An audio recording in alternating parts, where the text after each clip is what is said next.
Hello and welcome to Journeys in Faith with Anne DeSantis. It's wonderful to be here with you on this Friday evening. I have a wonderful guest to share with you this evening. I have Steve Thomas.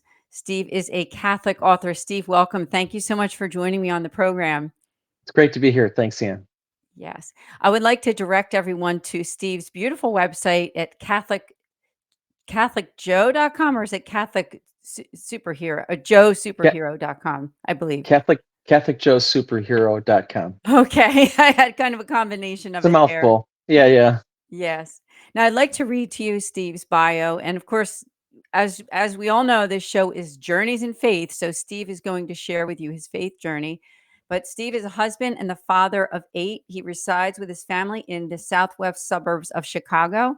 He is a serial entrepreneur who found his later in life love and vocation, which is writing. Mm. His first novel, Catholic Joe Superhero, has received stellar reviews, and I can definitely attest to that. Steve is passionate about marriage. He came from a divorced family, and from the wombs of these early years, he has made it his mission to champion healthy and faithful marriages. Wow, what a wonderful mission you have. And I'm really interested in hearing your faith journey. Of course, I've read a lot about you, Steve. We've talked, but I never really got to hear from you firsthand about your own faith journey. So please do share with us, from the time that you were born up until now, what has it been like for you, Steve? When I was an embryo, I no, actually, I can't go back that far. So, thanks, Ann. And I look forward to sharing this. Um, so was raised nominally Catholic. We had two sisters, one brother. Father was an alcoholic. Um, Mother came from, kind of a dysfunctional family. So we had there was a lot of dysfunction growing up, and because of that, I think that I was more averse to the faith. It wasn't something that attracted me. It wasn't until really, I think, high school, when my parents started the process of divorce, that I really that God really started to work.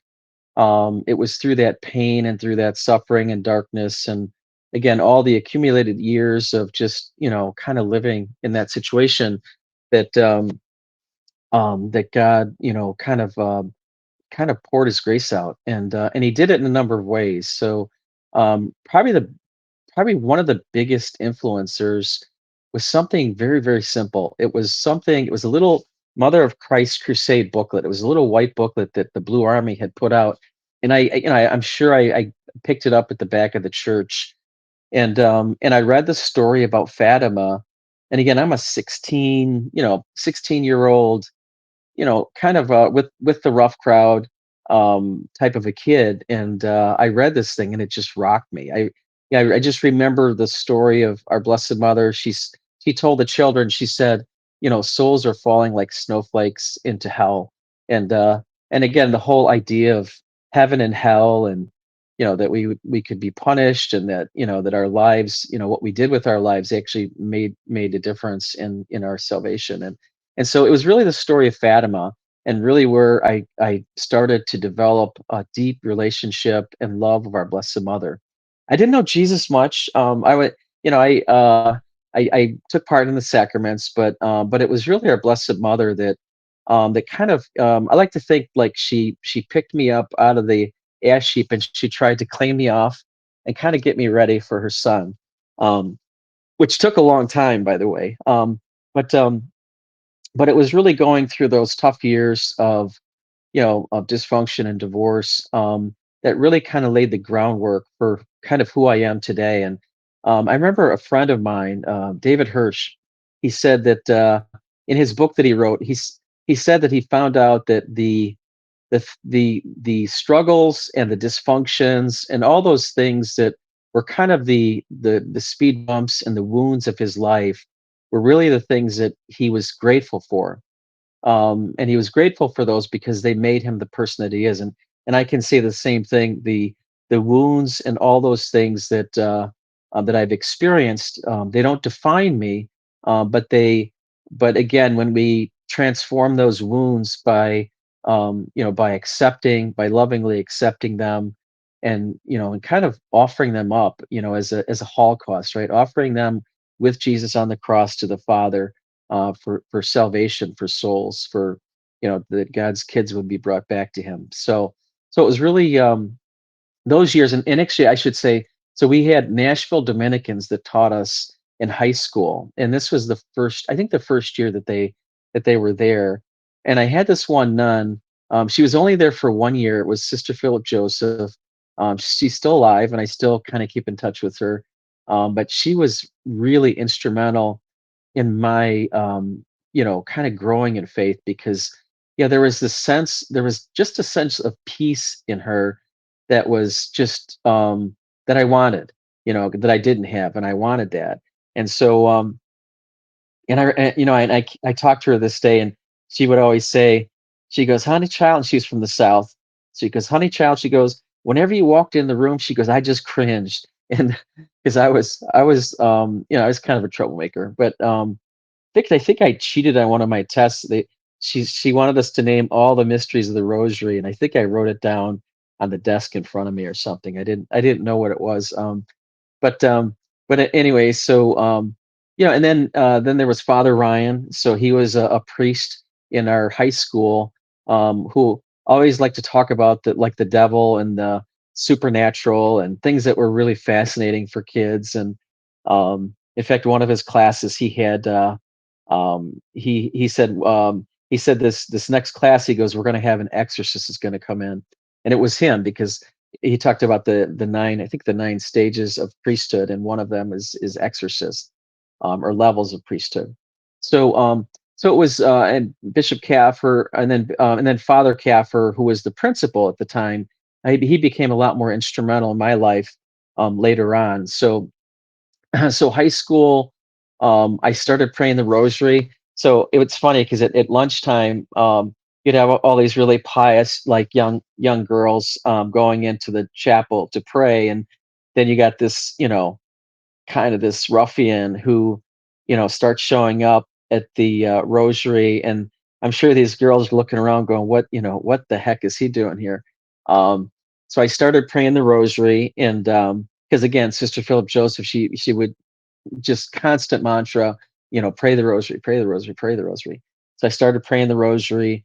Father Ryan said, you should really, try to go to daily mass, because we started talking about vocations. And so I thought, I want to, maybe I've got a vocation, because, when I came from that dark place of, of this kind of dysfunction and just darkness, when I experienced God's mercy and grace, this sense of gratitude, you want to thank God in the best way possible. And I thought the best way possible would,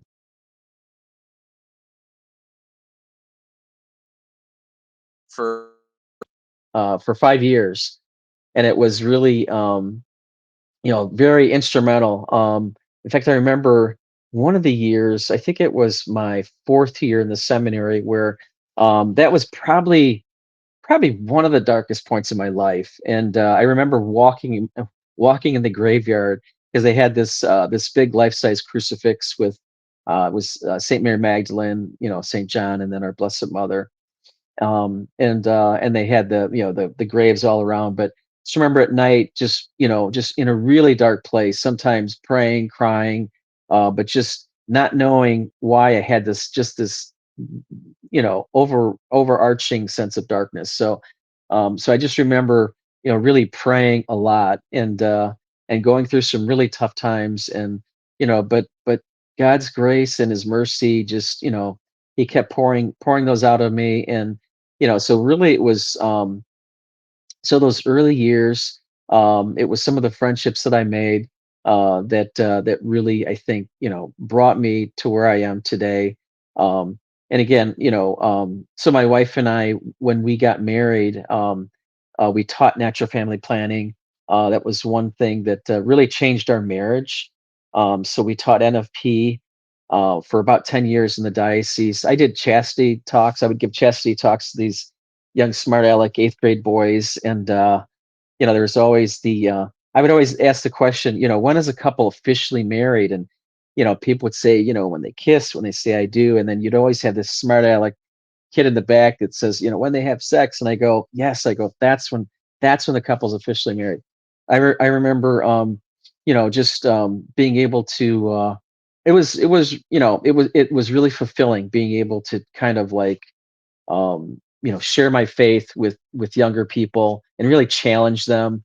I remember challenging some kids to fast. At the time, I was like fasting, I think on Wednesdays and Fridays, and challenging them to fast. And a couple kids actually did, and then we talked about it. And but anyways, yeah, it's been kind of a wild journey. Um, I feel like I've come full circle in that, now, I try to go to adoration every day. Um, I try to go to mass every day. And it's really the adoration that's really brought me to a greater, really a friendship with Christ, where again, when I finish up, I'll kneel before Jesus, exposed in the monstrance, and I'll renew my baptismal vows. I'll say, Jesus, you've anointed me in the sacrament of baptism, priest, prophet, and king. You brought me into your family. Um, how can we yoke together and bring God's kids back to Him? So that's you know, my family's all kind of grown and raised. So I feel like this next part of my life, I just want to do whatever I can to bring God's kids back to Him, and that's really where I started writing the book. One of the reasons I started writing the book. Wow, what an amazing journey. And I know there's a lot more to it than just that, but I Yeah. appreciate your sharing some of those early memories that you had. And that's just incredible. Now, we do have to take a really quick break. And when we come back, we're going to learn a lot about Steve's latest book and all of the great things that he is doing. So stay tuned. We'll be back in just a few.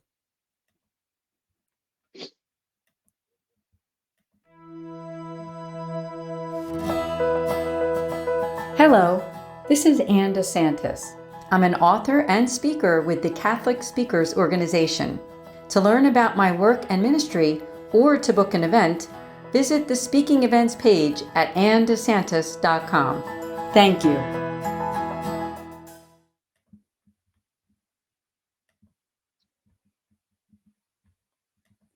I promised that it would be a quick one, and it really was, wasn't it? Just one short little commercial. So I'm excited that Steve is with us, and as you know, on the first half of the show, he was discussing his faith journey. So now we're going to learn about his book, his website, and anything else that's going on. So, Steve, it's all yours at this point. I mean, tell us about how did you get started in becoming an author and speaker? Well, so I guess it was really kind of from an overflowing in my heart. So let's go back 18 years. So 18 years ago, I was getting ready to jump in the shower. I'm talking to our Blessed Mother. I go, Mother, I go, what's something we could do just for your son Jesus? And this whole idea of like a national Eucharistic procession was like just powerful. Um, and so I got, I tried to do that, for a number of different years, and every time I tried, kind of blew up. But it wasn't until they called this Eucharistic Years Revival that I um, reached out to Bishop Cousins, and anyways, was kind of instrumental in pushing a national Eucharistic pilgrimage.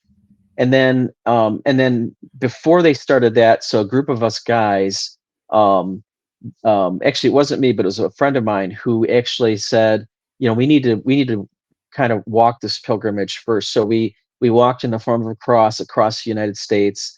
I walked from the East Coast to the center, a little bit from the South up to the center, and it was after walking that pilgrimage, that I think, that God gave me the grace to write this book. So Catholic Joe Superhero, um, is actually it was my therapy, probably first and foremost. Um, all the frustrations of life, I kind of like could pour into this book, and create solutions. So all these things that I wish could change, all the things that are frustrating that you hear in the news and everything, I was able to write into a book and actually create the outcomes that I wanted. So anyways, created a reality. And so the main character, Lieutenant General Joseph Salvatore, is he was woke out of the military, like 3-star general, Marine, and he finds out his youngest brother Vinny is getting divorced, and he couldn't understand how that could happen because they came from such a beautiful, loving family.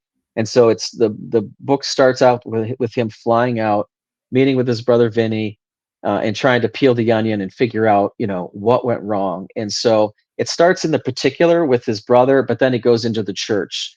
Because my big thing in the church is that, and this is what I feel called to very, very strongly, is that we will never have a renewal of faith. Even with the Eucharistic pilgrimage, Eucharistic Congress, raising awareness about the real presence of Jesus in the Eucharist. I mean, those are awesome things. The thing though is that is if we don't fix marriage, St. John Paul II, whose feast we celebrated yesterday, said, that the sacrament of matrimony is the primordial sacrament. That means all grace flows, it starts there. And if we don't fix that kind of gateway of grace in marriage, um, then we'll never have a renewal of faith. We'll never have a culture of life. We'll never have a civilization of love that St. John Paul II talks about. So my book really is addressing that. It's addressing that issue. It's kind of like the 800-pound gorilla or elephant or whatever animal you want to use to describe in the room. Really, it's the fact, and I've had some conversations with a nationally kind of prominent priest, about who's culpable here, because I'm like, we need leadership to step up, and he's like, no, he goes, it's the layperson's fault, for kind of the slow degradation of marriage. And I'm like, I go, Father, I go, with all due respect, I go, if you had 95% of your clergy who were living in a state of serious sin, don't you think the bishops would do something about it? I never got a response on that, by the way. But my point being is that if we have 95% of couples either using contraception or, again, other lifestyles that are, that the church would say is seriously sinful, if they're aware of the sinfulness of it, if we have 95%, living that way, we'll never again. We've got to fix marriage. We've got to teach couples the beauty of the church's teaching about marriage and what marriage really is. So that's what this book was written for. It was written to address that specific issue of marriage. Mm. Yes, you did a wonderful job. Now, I would love for you to tell our audience about your own family. You said that you've been married for quite some time and you have 8 children. Tell us about your family. I always tell people that I've been married 33 years, and it's 28 of the best years of my life. Mhm. Um, that always gets a chuckle out of people. But yeah, again, just the reality is that marriage is hard and it's tough. And there were some years in there where you just like really don't like each other. But that's, again, marriage takes work. It takes hard work. But it always pays off if you kind of fight through it and work through it and things like that. So yeah, my wife Ginny, we had all C-sections, with the kids. In fact, we thought we were done. Our daughter Mary, so we had 5 boys, and then we had, and our oldest is actually, a CFR. He's with the Franciscan Friars of Renewal. So we had 5 boys, and then we had our first girl, Mary Bernadette, who was born on the Feast of the Annunciation. Really difficult delivery because of all the scar tissue, on the uterus, C sections. So we thought, maybe we're done. Maybe this is God's way of saying, we should not, put my wife's life in jeopardy with another pregnancy. But we prayed about it, and God just gave us more and more confirmation that, trust me, trust me, trust me. So, anyways, so our daughter, so when we went to go in, we got pregnant. My wife got pregnant, and then we go in, and then, the doctor goes, "Listen, we know what to expect. There's a lot of scar tissue." Anyway, so he goes, "We're going to take our time." So he cuts her open, and I hear him say, "Oh my God," he goes, "there's no scar tissue." And so after the surgery, I go, "Doctor," I go, "was the scar tissue go away?" And he goes, "No." He goes, "It was like it was your wife's first pregnancy." And so Grace Marie Assumpta was born on the Feast of the Assumption, but God gave us that little miracle, with her. So all there's times like in my life where, sometimes work, I haven't been successful with certain things with work and stuff. And you start to think, kind of get down on yourself. But then I always go back to the fact that, all my kids love God, all my kids practice their faith. And I take great solace and great comfort, and have great gratitude to God that all my children, all 8 children, just love Him and practice their faith. That's probably my greatest accomplishment. Oh, well, thank you for saying that. I'm sure that means so much to them too, that we can go in that direction in this conversation. Now, I have to compliment your website. You have an absolutely beautiful website. I'm very impressed. I don't know if you did it or somebody else did it for you, but it's just beautiful. And Thanks. it is joesuperhero.com. So please do Catholic, check it out. CatholicJoeSuperhero.com. CatholicJoeSuperhero.com. Yeah, Now, yeah. you have opportunities on there for people to subscribe, and I wondered if you could explain that. Like, for instance, you have the hero level where it's 2.99 a month, and then there's another one for 9.99 a month. Then, of course, they can Yeah, that's buy the book yeah, there. But I think yeah. these are good opportunities. I'd love you to just share tell us how that works. Yeah, so anyways, if you want to subscribe, what that is just it gives you access to the audiobook, and then it gives you access to a digital copy of the book. Um, again, it's just, yeah, it's an opera. Most people do it just because they want to support me. It's like a donation, because they, yeah. And then again, as I start to write again, so I've got the first book. Again, I mean, I've gotten, just tremendous reviews on the book, and very blessed. I'd like to start writing the next book. I've got all the chapters kind of like, the framework of everything, but I can't wait to start writing the next book. But yeah, so we've got probably like a 97% favorable rating from people who have read it. They really like it. So which is really good. If you get up in the high 70s or even 80s, it's like really good. But we've kind of off the charts with the feedback that we've gotten from people. So that's, yeah, and the website I did, I designed it, but I used Fiverr. I mean, I got it done for like just spit. So if anybody wants like somebody to design their website, they do it. I can get somebody to do it for really cheap. But yeah, they did all the work. I designed it, created it.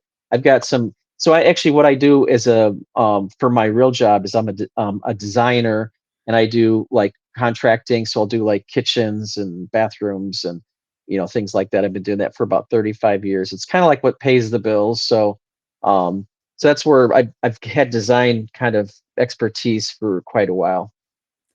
Wow, I wish you lived in my area. Yeah, That whole idea of kitchens and bathrooms, when you've been living in a house for so many years, you get to that point where it's like, "You know what? I need to upgrade." But I right, know you're right. in the Chicago area, I'm here in Philadelphia, so that's not gonna happen, So but I do highly anybody in this anybody in recommend the you. Chicago area, give me a call. Yeah, now is there I don't know if you wanna mention that website too? Who knows? Actually, no, just you can just go to the Okay. CatholicJoeSuperhero.com website, and there's an email on there, or contact. You can just contact me there, and but just yeah, just get the book. I would say any couple, that married couple, engaged couple, really any Catholic, it's chock full and rich in Catholic, theology and doctrine. It's a fiction novel, but most of the stuff in there is true. Because I did a lot of research, but it's something you won't want to put down. I've had so many people say that were just super mad at me because they neglected sleep because they just couldn't put the book down. So it's a Catholic fiction novel that will keep you on the edge of your seat. Yes. Tell us about your speaking engagements. I know you are a speaker with the Catholic Speakers Organization. I know you want to get some more speaking engagements. So, just say someone is watching that maybe they work for a church or they're very active in their parish community. How would that look? What type of topics do you speak about? Yeah, so I just talked a few days ago to a decent sized group, and it was both men and women. Most of the time I talk to men, like men's groups, and just again using the book as a background, but talk about, one of the things about the book that men and women love is that it shows a real healthy, just beautiful masculinity. and masculinity has been under attack. So I talk a lot about those issues, about men's issues. Talk about a lot about marriage and family life. So yeah, I could do workshops. If it's something like for a day, 2 days, those are things that I've been doing, and I've been pretty busy with giving talks, and each one gets a little bit better. I was at one, I think the last one I was at is supposed to talk 45 minutes, and 45 minutes I go, well, it looks like I should start wrapping up, and they were like, no, no, keep going, keep going. So I talked like for about 75 minutes, and the people, after the talk, they all most of the people came up and just said we were so just moved and motivated, because again, the goal and the purpose of talking to people is not, you don't want to just tickle you want to like ignite, you want to ignite their hearts. So, and just let them know, again, by the merit of our baptism, we are all called to be superheroes. So Catholic Joe's superhero is every person. So everybody is called by the merit of their baptism to be superhero and to do super heroic things through God's grace and through his mercy.